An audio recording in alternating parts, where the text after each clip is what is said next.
Ever heard of Carmine Marcino? Well, he's a sheriff over at the Lee County Sheriff Department over at Florida, and they call him Flashbang for short. They call him Flash because he's pretty flashy, and they call him Bang because when he pulls out his gun, it goes bang. Nah. All right. They don't actually call him Flashbang, but he is an incredibly flashy sheriff, and his department as well is incredibly flashy. And it's because he has a tremendous amount of funds going into his department. They also call him the most OP sheriff in Florida. This is Sheriff Marcino, the most OP sheriff in all of Florida, using social media to intimidate criminals from committing crimes and to let the good people of Lee County, Florida know the cops have their back. We're bringing on the heat and cleaning the streets. Welcome to Operation Summer Sizzle. Yeah, he's definitely a character, and menacing and threatening too.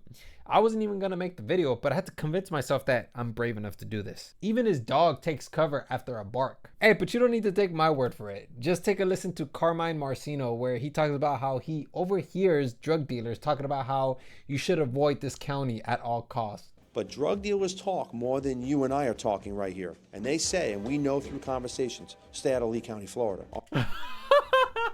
Drug dealers? You're kidding, right? They're sitting around like at this smoke-filled back room talking about like, what are we gonna do about Carmine Marcino? Aside from all the menacing statements and acts, let's go ahead and move on to the police department or sheriff's department, because I've never seen a sheriff's department like this, and I really wanted to showcase to you guys what this department looks like. Oh, this is your office. We will is have law and sick. order. Oh, look at this. We will have law and order. That's your mantra. We will. That's right. And it's seemingly a rare mantra these days. Now, why is this important? It's the Marcino Mansion right here. Bro, look at that. That office looks like a replica of the same office they use in the CSI shows. And does it also come with room service and a butler? So let's go ahead and take a look as to how Sheriff Marcino operates these gadgets. Obviously, they're not cheap, but I'm very curious to see how these operate. Calls for service. Today, we're up to 972 calls. Yesterday, 1689. This week, 4289. This month, 50,284. This year, 261,879 calls. Okay. You can see we're running. Wait a minute. The math isn't mathing here. It says this month, 50,000 calls. But if you take a look at it as a whole, it says this week 4,290. But if you multiply that times 4, it gives you something along the lines of 17,000. Now, I could be completely wrong about this, and perhaps there's variables that I'm missing. But 50,000, that would mean that you would have to make up at least 30,000 more calls to even reach this number per month. Your machine sucks ass. You know what? I can't be too hard on that technology. It was probably having a bad day.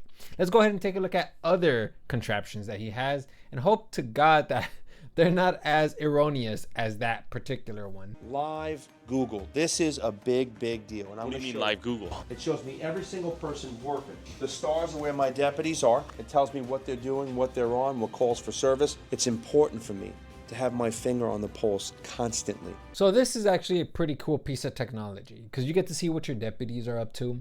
I'm sure that there's probably lag, but nonetheless, a pretty cool piece of technology. All right, so you just redeemed yourself.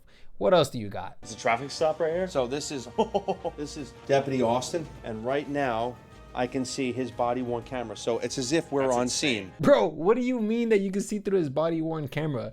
Even a foggy day looks 4K. What the is that? This footage looks like one of your deputies is arresting Bigfoot. I was like, no, not another piece of technology that's also having a bad day. But then I started to think, you know what if it's not a bad day, but rather it's just camera shy? Or maybe your camera just needs glasses, because bro, that is terrible quality. Now, I had hoped that this camera would reconfigure so we can continue to watch the camera behind the scenes.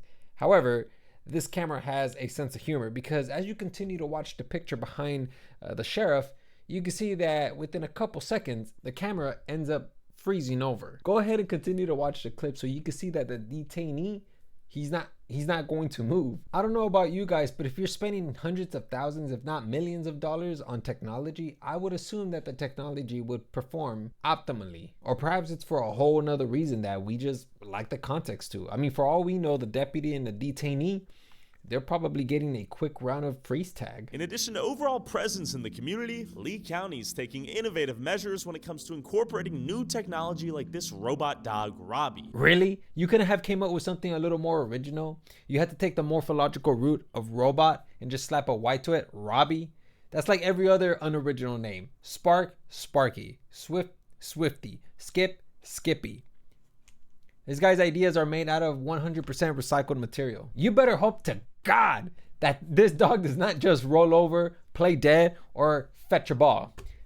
I want to see something. Like, show me what you can do, man. I really want to see it. This thing looks like it could hunt me down and murder me. This dog is fun. This dog is a Boston Dynamics dog. There's over 10 cameras on this dog. There's a PTZ camera on top with a thermal. There's two-way mic, so we can talk.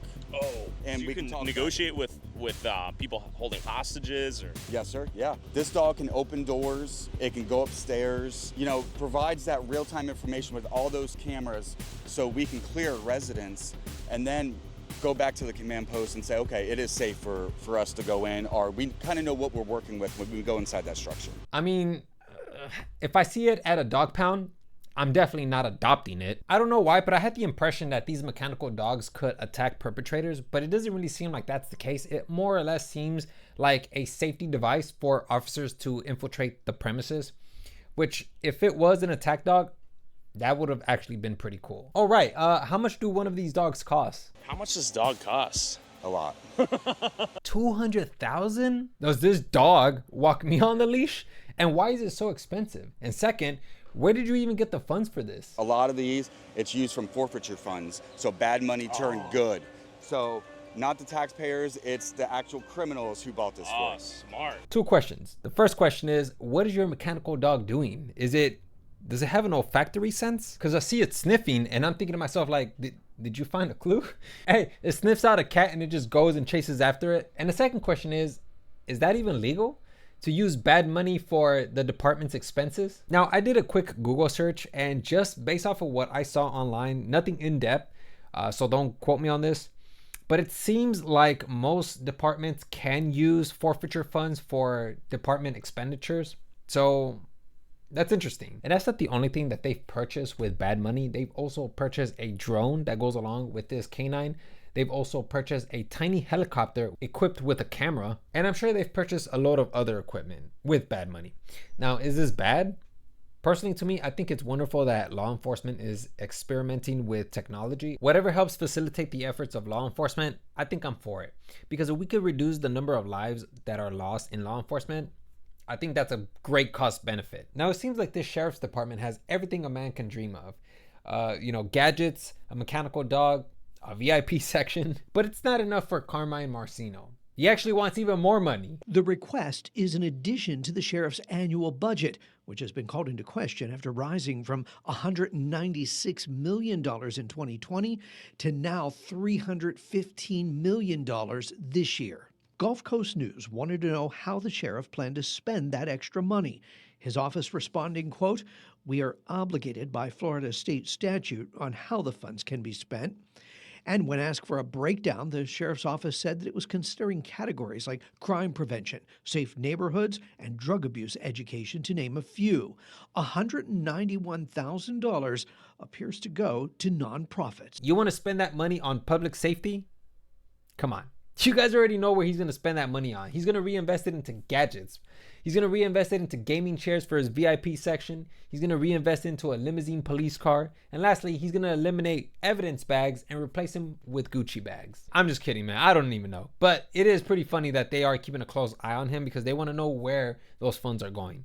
I believe that he's being investigated by the FBI, but I could be wrong about that. I did not do enough research to even indicate that. But I mean, I don't know, man. We'll see where this goes. Anyways, I'm going to go ahead and leave it there. If you guys want to check out the video, it's over at Tyler Oliveira's channel. I'm going to go ahead and link that down below. Go ahead and check out his video. There's way more that I didn't talk about. It's a great watch. And with that being said, I'm going to go ahead and leave it there. That's all I have for you guys, and I'll see you guys next video.